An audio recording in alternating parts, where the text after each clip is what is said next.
Polarização de quem contra quem nas eleições presidenciais. Este é o tema do meu comentário desta semana. Antes disso, como sempre, convido a você que ainda não se inscreveu em nosso canal que se inscreva aqui. E convide amigos e amigas a fazer o mesmo para que nós possamos estar sempre em contato. E preste atenção que durante a minha fala vão aparecer endereços meus no Twitter, no Facebook, no Instagram e o endereço do meu blog, que são ambientes nos quais nós sempre poderemos também dialogar.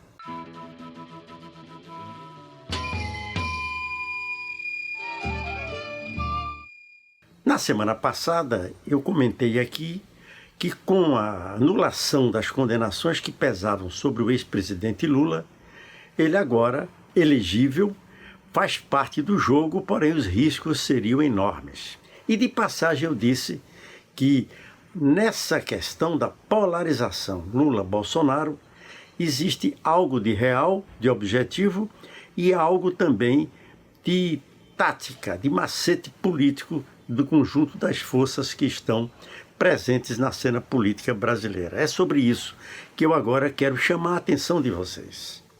Vejam bem, a polarização esquerda-direita ela é natural e é permanente na sociedade. Não quer dizer que em toda eleição haja essa polarização como fator determinante. Recentemente, quem vive aqui no Recife viu muito bem que nas eleições para prefeito, num segundo turno, a polarização não se deu entre esquerda e direita. Se deu entre duas candidaturas situadas à esquerda, do então deputado João Campos, do PSB, que venceu, e da deputada Marília Reis, do PT, que perdeu as eleições. Chama a atenção o fato de que a grande mídia e articulistas, lideranças de certa influência do campo mais situado à direita ou no centro-direita, ponham toda a carga imediata nessa suposta polarização de extremos. A extrema-direita bolsonarista, encabeçada pelo próprio presidente, e a extrema-esquerda, sublinhando a palavra extrema, que é assim que eles fazem, possivelmente encabeçada pelo ex-presidente Lula. Onde é que está o nó da questão? Onde é que está a casca de banana tática nessa formulação? Está em várias razões. Está em vários fatores.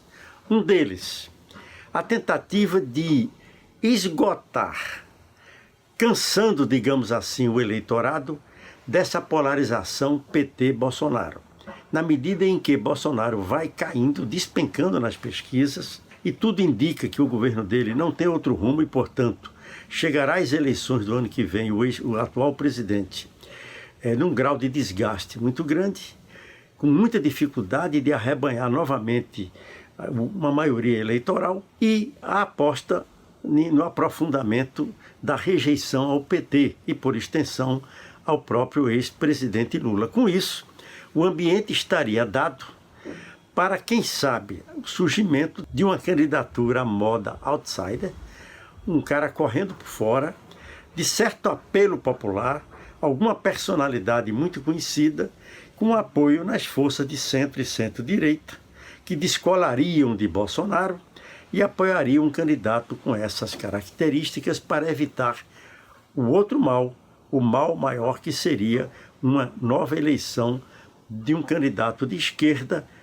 possivelmente o próprio ex-presidente Lula. Essa estratégia foi pensada por Eduardo Campos na eleição que renovou o mandato da presidenta Dilma contra o então senador Aécio Neves. Pensava Eduardo que a polarização PSDB-PT, Aécio Neves, Dilma Rousseff, caminharia no curso das eleições para o tal cansaço do eleitorado. E ele surgiria como candidato de chegada, com uma alternativa nova, moderna, progressista, que de fato ele era, e, portanto, poderia levar as eleições para um segundo turno contra Dilma ou contra Aécio, com chances reais de vitória. É o roteiro de Ciro Gomes. Ciro, que se situa à esquerda, ou centro-esquerda, se você quiser uma precisão maior, e Ciro pensa o quê? Ciro pensa que só com os votos de uma parcela da esquerda ele não iria ao segundo turno. E, portanto, ele tenta atrair uma parcela grande do eleitorado situado no centro-direita, exatamente para se robustecer e ir a um segundo turno que ele gostaria muito que fosse contra Bolsonaro. Porque aí, até por tendência natural, grande parte do eleitorado, uma maioria, votaria nele, ele se elegeria presidente da República. Por isso que Ciro, mesmo estando à esquerda, ataca tanto a esquerda representada pelo PT e por Lula. Tem sido extremamente duro, às vezes em termos inadequados, no combate ao PT e a Lula. Um outro aspecto dessa temática da polarização é que, de fato, na base da sociedade, há uma polarização muito grande. A pandemia acentuou mais ainda as desigualdades sociais, você vê nesses números. A riqueza, a renda, a produção cada vez mais concentrada nas mãos de uns poucos, uma grande maioria empobrecida e dessa maioria uma parcela muito expressiva tendendo à miséria, mesmo com a existência do auxílio emergencial por cerca de 4 meses recentemente, que de fato elevou a renda de 1/3 da população brasileira e, portanto, minorou a situação de uma parcela dos mais pobres. Mas agora, mesmo com esse novo auxílio miserável, que pode chegar no máximo a R$250, essa polarização, digamos assim, na base da sociedade, tende a se agravar. É aí que pode entrar em cena o que se dizia antigamente o general Fome, ou seja, numa situação cada vez mais de penúria, de empobrecimento, de falta de perspectiva, uma grande parcela da população tenderia a rejeitar a reeleição de Bolsonaro e optar por uma candidatura nova. Nisso, sendo candidato o ex-presidente da República, Lula, levaria uma certa vantagem porque ainda há uma memória muito forte dos 2 governos Lula e do primeiro governo Dilma, quando a sociedade brasileira conheceu o maior volume de progresso social, de conquistas sociais da história da República. Isso, portanto, atemoriza o mercado chamado as classes dominantes. Mas não pense que essa polarização social na base da sociedade automaticamente se expressa na esfera política.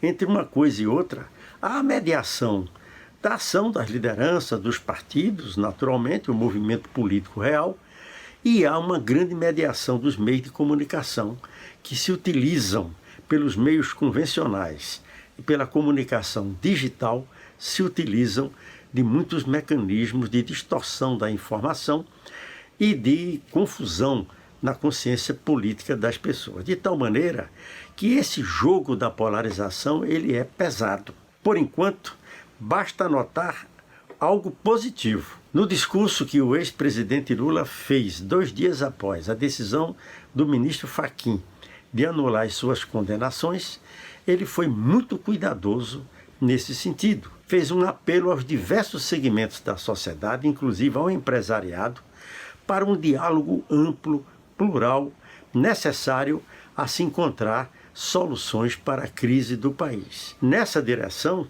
tanto Lula como as demais forças situadas à esquerda têm sim chances de construir um projeto eleitoral capaz de vencer as eleições. Seja já no primeiro turno, o que não é tão fácil, mas sobretudo reunindo as forças necessárias para vencer o pleito num segundo turno. Por isso, minha gente, eu chamo a atenção de vocês para isso, para esse fator polarização, e peço que reflitam sobre essas minhas considerações para que nós não coloquemos lenha numa fogueira errada. Nós precisamos sim reforçar a ideia de uma frente a mais ampla possível, seja com Lula na cabeça ou com outro candidato, de modo a que nós possamos, de fato, reunir condições de vencer. Um grande abraço.